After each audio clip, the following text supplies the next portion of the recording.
આશીર્વચન તો ખરેખર આવ્યા છે એટલે પ્રવીણસિંહને આપવા જ જોઈએ, પણ એટલે 5 મિનિટમાં દુકાન બંધ કરવાની હોય ને એટલે વેપાર ન થાય. અને હું અહીંયા જ્યાં જાઉં છું ને રાજપૂત સમાજમાં વેપાર કરું છું.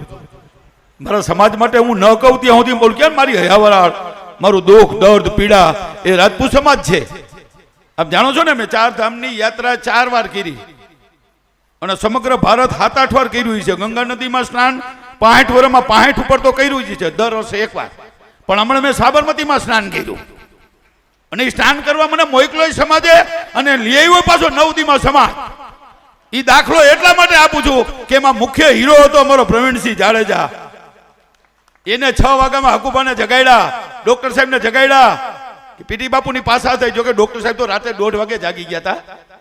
પણ આજે એ વિશે વાત નથી કરવી, કારણ કે અહીંયા આજે કાર્યક્રમ છે, ધાર્મિક છે, સામાજિક છે, આધ્યાત્મિક છે. ક્ષત્રિય સમાજ નથી, 18 વરણ છે.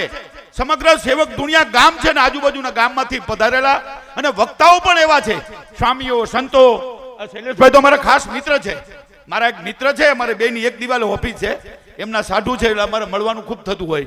પણ એવા સત્સંગી છે કે તમને કંટાળો ન આવ્યો ને મારામાં ન જ આવે. પણ આજે આપણે 5 મિનિટમાં દુકાન કરવી છે, ચિંતા ન કરતા, મને બહેનોની દયા આવે છે. પણ બહેનોને એક સંદેશો આપવો છે.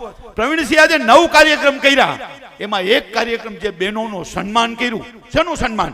જેનો 25 વર્ષ ટનાટન સંસાર ચાલ્યો, તો 25 વર્ષની એનું પ્રાયશ્ચિત. અને એ બહેનોએ ખાલી એટલું જ આમાંથી શીખવાનું છે કે આપણો સંસાર 25 વર્ષ ટનાટન હાલ્યો તો આપણા દીકરીનો દીકરાનો કેવો હાલવો જોઈએ. આ શિખામણ દીકરીને દેવાની છે. અહીંયા તો જો જીલે જીલે સમાધાન પંચ બનાવ્યા છે, ડાયવોર્સ ન થાય, છૂટાછેડા, બરાબર છે, કોર્ટમાં ન જવું પડે.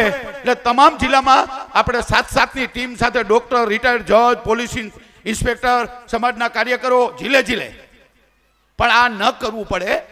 અને એમાં ઘણા બધા સમાધાનોમાં એક જ વાત આવી છે કે દીકરીનો સંસાર જો બગડતી હોય તો માં ફોન કરે છે ને એટલે બગડે છે.